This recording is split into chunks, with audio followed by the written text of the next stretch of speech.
कक्षा 9वीं के विद्यार्थी, देखिए आपका जो समाज विज्ञान का 16 सितंबर के दिन पेपर होने वाला है।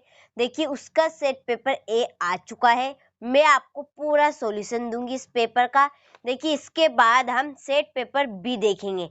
दोनों सेट पेपर को आपको कंप्लीट करना है यदि आप 75 में से 60-70 नंबर लाना चाहते हैं। तो आइए बिना किसी देरी के वीडियो को स्टार्ट करते हैं। देखिए पहला प्रश्न है कि कर्क रेखा भारत के कितने राज्यों से होकर गुजरती है। तो देखिए इसका आएगा 8।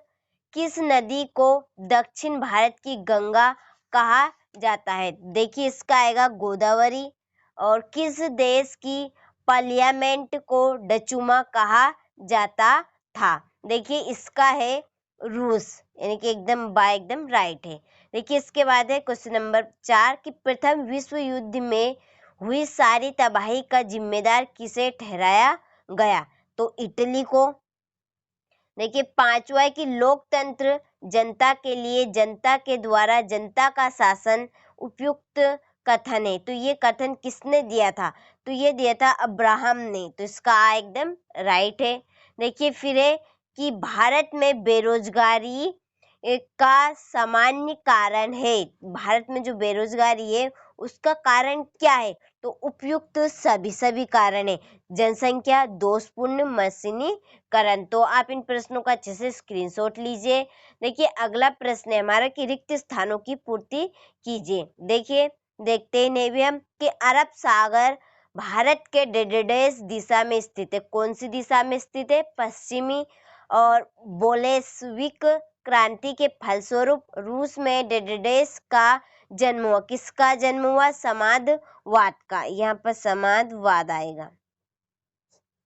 देखिए इसके बाद है तीसरा कि मूल कर्तव्य डेडेस संशोधन द्वारा जोड़ा गया। तो 86वें। और भारत में सबसे बड़ी अफवाह द्रोणी डेडेस नदी है। तो गंगा। प्रथम विश्व युद्ध के बाद जर्मनी में डेडेस गणतंत्र की स्थापना हुई, वाइमर की हुई। और जो क्रियाएं आय प्राप्त करने के लिए की जाती है उन्हें डेडेस कहते हैं। आर्थिक क्रियाएं। तो आप यहाँ से अच्छे से स्क्रीनशॉट लीजिए। देखिए आप पूरे नंबर चाहते हैं, 60 से 70 नंबर चाहते हैं आप सोशल साइंस में। तो सेट पेपर ए और सेट पेपर बहुत जल्दी बी आने वाला है। तो दोनों को आपको कंप्लीट कर लेना है। तो देखिए फिर प्रश्न क्रमांक 3 की सही जोड़ी बनाइए। देखिए आप यहाँ से केवल जोड़ी के जो नंबर है उन्हें नोट कर लीजिए, क्योंकि आधी जोड़ी आपकी ये इधर है। तो मुझे बताने में थोड़ा सा टाइम लगेगा, इसलिए आप अच्छे से स्क्रीनशॉट लीजिए इनका और अच्छे से कंप्लीट करेगा। देखिए फिर है क्वेश्चन नंबर 4 कि निम्नलिखित प्रश्नों के उत्तर एक शब्द या एक वाक्य में दीजिए। तो देखिए पहला कि वॉल स्ट्रीट एक्सचेंज क्या था। तो अमेरिका शेयर बाजार था। देखिए दूसरा है कि भारत के अपवाद तंत्र को मुख्य रूप में कितने भागों में बांटा गया। तो 3 भागों में।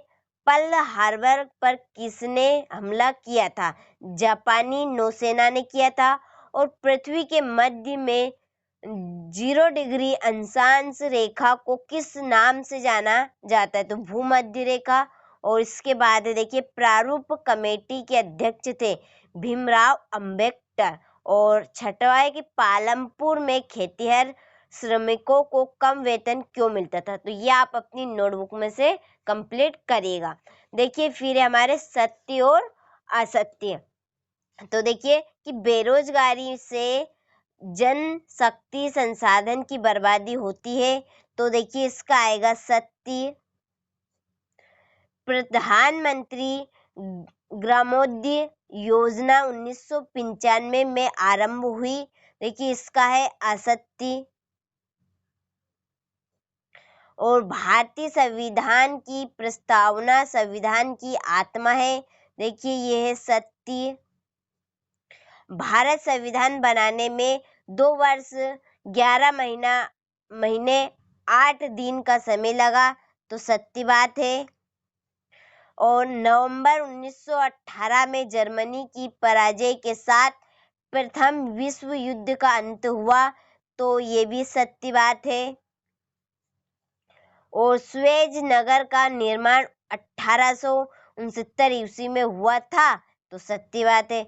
देखिए इसमें क्या है कि केवल दूसरा जो है वह असत्य और बाकी के संदेश सत्य हैं। तो आप यहाँ से अच्छे से स्क्रीनशॉट लीजिए इन प्रश्नों का। देखिए फिर हमारे क्वेश्चन से शुरू होते हैं कि भारत के पूर्वी तट पर स्थित राज्यों के नाम लिखिए। क्षेत्रफल की दृष्टि से विश्व के 7 बड़े देशों के नाम लिखिए। 8वां है कि गंगा नदी की प्रमुख सहायक नदियों के नाम लिखिए। देखिए 9वां है कि 18वीं सदी फ्रांसीसी समाज कितने वर्गों में बटा था। तो आप इन प्रश्नों का अच्छे से स्क्रीनशॉट लीजिए और इन्हें अच्छे से कंप्लीट करिएगा। देखिए फिर प्रश्न क्रमांक 13 कि भारतीय संविधान की प्रस्तावना लिखिए। संविधान निर्माण क्यों आवश्यक है। 15वां है देखिए जन्म दर से क्या सही है। महिला और पुरुष के बीच श्रम विभाजन के 2 कारण कौन कौन से हैं। देखिए यहाँ से आप इन प्रश्नों का अच्छे से स्क्रीनशॉट लीजिए। देखिए फिर क्वेश्चन नंबर 19 से प्रथम विश्व युद्ध का रूस की क्रांति पर क्या प्रभाव पड़ा। 20वां है देखिए भारत में अंतर्राष्ट्रीय निर्धनता में विभिन्नता के कारण लिखिए। 21वां है देखिए 1900 से 1930 के बीच रूस में महिला कामगार की स्थिति क्या थी। और भौतिक पूंजी तथा मानव पूंजी में अंतर लिखिए। और है चित्र दिए गए मानचित्र निम्नलिखित किन्हीं 4 को दर्शाइए। भारतीय मरुस्थल को अरावली श्रेणी, ब्रह्मपुत्र नदी, गंगा यमुना दोआब, महादेव पहाड़िया, छोटा नागपुर का पठार और चिल्का झील। इनमें से आपको 4 दर्शाने। तो आप अच्छे से स्क्रीनशॉट आपने इन प्रश्नों का अच्छे से ले लिया होगा। तो ये आपका था set paper A class 9th का समझी विज्ञान का। तो आप इस सेट पेपर को अच्छे से कंप्लीट करिएगा।